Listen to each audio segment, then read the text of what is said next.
দেখো দোকানদানিগুলো শুধু তোমরা দেখো। এইখান থেকে এবার শুরু হয়ে যাচ্ছে যত পুজোর সাজ, সেটা তোমরা দেখতেই পাচ্ছ। পূজার সাজ এখান থেকে শুরু হয়ে যাচ্ছে। এখান থেকে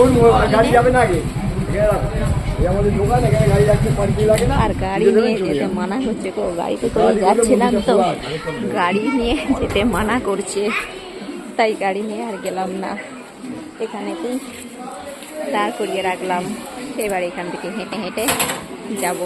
দেখো কত সুন্দর পূজার জিনিস থেকে আরম্ভ করে অনেক কিছু জিনিস কিন্তু এখানেতে বিক্রয় হয়। আর যারা জল ঢালতে আসে বাবার মন্দিরেতে, যারা জল ঢালতে আসে তারা কিন্তু এখান থেকে অনেক কিছু জিনিসই কিনে নিয়ে যায়। হ্যাঁ, যারা বাবার মন্দিরে জল ঢালতে আসে অনেক দূর দূর থেকে, তাদের হাতে কিন্তু জিনিসের দামগুলো একটু বেশিই নেয়।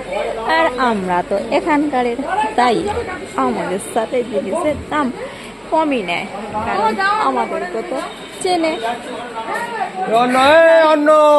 এই যে দেখো, এই হলো বাবার মন্দিরের গেট।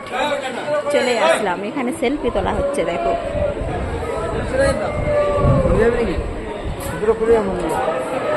এই হলো বাবার মন্দিরের গেট।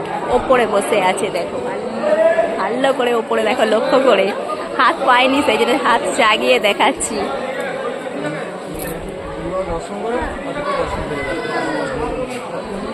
কি দেখতে পেলে একটু তোমরা বলবে, হাত যায়নি তো। যাই হোক দেখলাম। আর এখানে দেখো ভিড় হয়েছে, দেখো প্রতিদিন কিন্তু এখানেতে প্রচুর মানুষজন আসে বাবার মন্দিরে পূজা দেওয়ার জন্য। আমরাও আসলাম আজকে এখানে এসে কিন্তু ভিডিও নেওয়া। আরে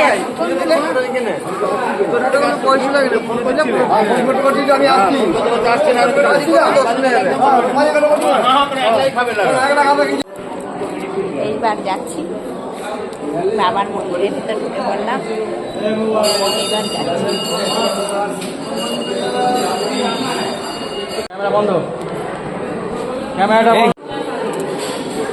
এখন বাবার মন্দিরে আসলে আর কোনো ভিডিও নেওয়া যাচ্ছে না, সেটা তোমরা দেখতেই পাচ্ছ। ক্যামেরা বন্ধ ওই যে বলছে, তাই ক্যামেরা অফ রাখতে হচ্ছে তোমাদেরকে সবটা দেখাতে। সব জায়গাতে ক্যামেরা চলে না, সবটা দেখাতে পারলাম না। এখানেতে বাবার প্রসাদ দেয়া হচ্ছে, আর এখানে আসলে প্রত্যেকজনই বাবার প্রসাদ এখানেতে নেয়, গ্রহণ করে। সবাইকে বাবার প্রসাদ এখানেতে দেয়া হয়। কি প্রসাদ তোমাদেরকে দেখাচ্ছি। এই যে লুচি আর তরকারি।